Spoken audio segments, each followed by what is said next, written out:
वालेकुम। आज मैं सबक के साथ फिर मैं हाजिर हूँ। क्या आज मैं आपको क्या पढ़ाती हूँ? आज मैं आपको खाली सेट के बारे में बताऊंगी कि खाली सेट किसे कहते हैं। आपकी जमात के 20 साल से बड़ी उम्र के तलबा का सेट। आपकी जमात, आप 6 क्लास में हैं, क्योंकि ये मैथ 6 क्लास का मैं आपको समझा रही हूँ। तो 6 क्लास में ज़्यादा से ज़्यादा 12-13 साल के बच्चे होते हैं, यानी 20 साल की उम्र में तो इंसान इंटर कर लेता है।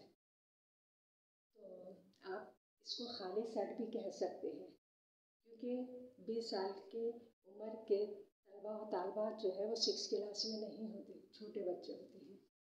हाँ, इसको सेट भी कह सकते हैं, क्योंकि कुछ स्कूल ऐसे भी होते हैं जहाँ बड़ी 20 साल की उम्र के तलबा तलबात जो उनको देर से पढ़ने का शौक़ पैदा होता है, वो क्लास में एडमिशन ले लेते हैं। तो 20 साल की एज में वो 6 क्लास में भी हो सकते हैं। तो ये खाली सेट भी कहला सकता है, और इसको सेट खाली सेट भी कहलाएगा और ये सेट भी कहलाएगा। दूसरा क्या है? अंग्रेजी हुर्फ तहज्जी में जेड के बाद आने वाले हुरूफ का सेट। आपको एबीसीडी तो पूरी आती है ए से जेड तक। जेड के बाद कोई हुरूफ आता है? नहीं आता। तो इसका मतलब है ये खाली सेट है। ठीक है, समझ में आ रहा है आप लोगों की? नेक्स्ट, जेड जे से शुरू होने वाले शमसी साल के महीनों के नामों का सेट। अब आप देखिए, आपको शमसी साल के महीनों के नाम मालूम है? आप बताइए, शमसी साल के कितने महीने होते हैं? 12 महीने होते हैं। मुहर्रम, सफ़र, रबीउल अव्वल, रबीउल सानी, जमादुल अव्वल, जमादुल सानी, रजब, शाबान, रमज़ान, शव्वाल, ज़िलक़ाद, ज़िलहज। देखिए, जे से कोई नाम शुरू नहीं होता। ज़िलहज ज़ाल से शुरू होता है। ज़िलहज ज़ाल से शुरू होता है। और ये है जे। जे से शमसी साल के किसी महीने का नाम नहीं आता। तो ये भी खाली सेट है। रेत में रहने वाली मछलियों का सेट। आपको तो पता है कि मछलियाँ पानी में रहती हैं, रेत में नहीं रहती, इसलिए ये भी खाली सेट है। 4 और 10 के दरमियान जुफ्त आदाद का सेट। इसका क्या मतलब है? 4, 6, 8, 10 जुफ्त आदाद।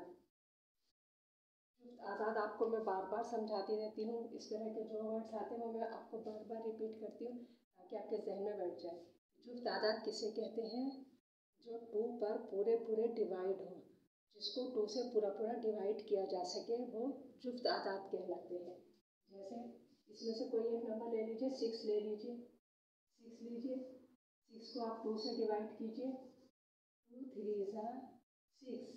देखिए, नीचे कुछ भी बाकी नहीं बच रहा है, ठीक है ना? पूरा पूरा डिवाइड हो गया। इसको जुफ्त आदाद कहते हैं।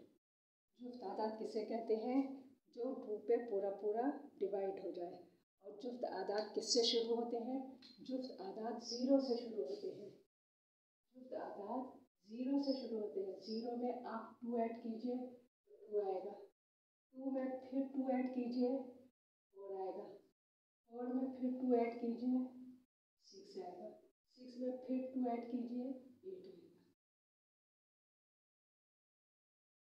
जुफ्त आदाद 0 से शुरू होते हैं, और उसमें अगर आप लिखें 0 और 2,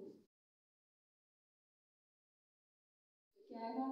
किसी भी नंबर को 0 में ऐड किया जाए तो वही नंबर हमें हासिल होता है, यानी 2।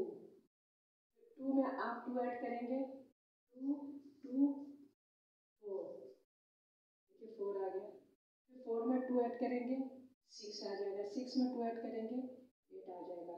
इस बात को ज़हन नशीन कर लीजिए। ये रटने की चीज़ नहीं है, ये समझने की और प्रैक्टिस करने की चीज़ है।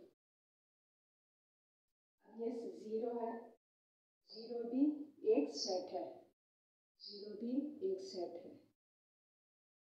आज मैंने आपको बताया था खाली सेट के बारे में कि खाली सेट किसे कहते हैं और सेट किसे कहते हैं, और थोड़ा सा जुफ्त आदाद के बारे में भी मैंने आपको बता दिया है। तो मुझे उम्मीद है कि आपने अच्छे तरीके से ज़हन नशीन कर लिया होगा जुफ्त आदाद को। इस तरह और 2 से 10 तक टेबल आपको बहुत अच्छे तरीके से याद होने चाहिए।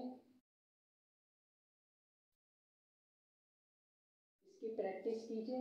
मैथ कोई मुश्किल सब्जेक्ट नहीं है, मैथ बहुत इजी सब्जेक्ट है, सिर्फ मैथ को प्रैक्टिस की ज़रूरत है। इंशाल्लाह ज़िंदगी रही तो सी यू अगेन।